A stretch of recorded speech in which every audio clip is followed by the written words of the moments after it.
सैयदीकरण और हम्म अंसारीकरण नहीं हो रहा है, या हम्म। मतलब पसमादाकरण नहीं होगा, अशराफीकरण ही होगा। ठीक है, हाँ। हमने अपना नाम अशराफों के नाम पे रखना की कोशिश की, हम्म वो इधर नहीं हम्म। आ रहे, तो इसको कैसे देखेंगे कि ये जो पूरे इसको मैं इस कब्जा तरह नहीं है। देखता हूँ कि ये पूरी थ्योरी ही बोगस है। ये थ्योरी, ये जो थ्योरी होती है कार्ल मार्क्स के हेल्प में अपनी बात रखूं, या कोई अम्बेडकरवाद, कोई भी कहीं से भी, तो इसको समझना बड़ा आसान है। ये है कि ऑपरेशन किसको कहते हैं। तो बेल हुक्स एक ब्लैक नारीवादी हैं। उन्होंने कहा कि ऑपरेशन मतलब होता है लैक ऑफ चॉइसेस। आपके पास आजादी, चॉइसेस, चुनाव की कमी होती है। आपको अगर कोई ऑप्शन ही नहीं इंजीनियर डॉक्टर बनने का, आप जुलाहे के बेटे हैं तो जुलाहे ही बनना है, और कोई ऑप्शन ही नहीं है। ऑप्शन कब आता है, आप पढ़ ले जाए, मैट्रिक का एग्जाम दे, ऑप्शन तब।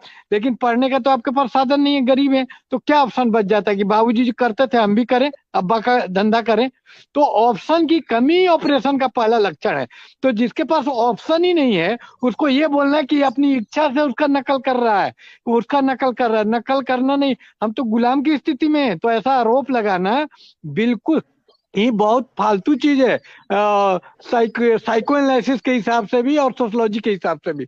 तो ये वर्चस्व है, हम मजबूरी में करते हैं। अगर आप अंग्रेजी बोलना पड़ रहा है, तो इसका कारण अंग्रेजी का वर्चस्व है कि अंग्रेजों का 20 साल। ये नहीं कि अंग्रेजी अपना रहे हैं लोग, अंग्रेजाइजेशन हो रहा है।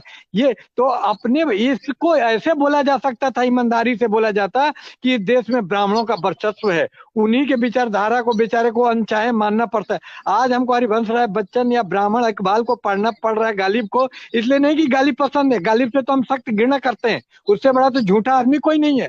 गालिब का कोई शेर सुन लेते हैं हम तो गाना तुरंत बंद कर देते हैं, बता रहे हैं आपको। तो उसमें होता क्या है कि अनचाहे सुनना पड़ता है। गालिब को नहीं मानिएगा, नौकरी नहीं लगेगी। खतूते गालिब बिहार बोर्ड के सिलेबस में हमको पढ़ना पड़ गया, उस सिलेबस में आप कीजिए क्या। इसको कोई श्रीनिवास बोले कि भाई गालिब को पढ़ रहा है ऑथराइजेशन, तो कितना बड़ा झूठा है। हमको तर्क से समझाइए कि क्या मैं गलत बोल रहा हूं तो कोई मेरा बात को काटे। मुझे तो बहुत सिंपल और सरल लग रहा है ये बात, कि भाई जो मजबूरी है उसको तुम बोल रहे हो कि मैं इच्छा से कर रहा हूँ। मेरा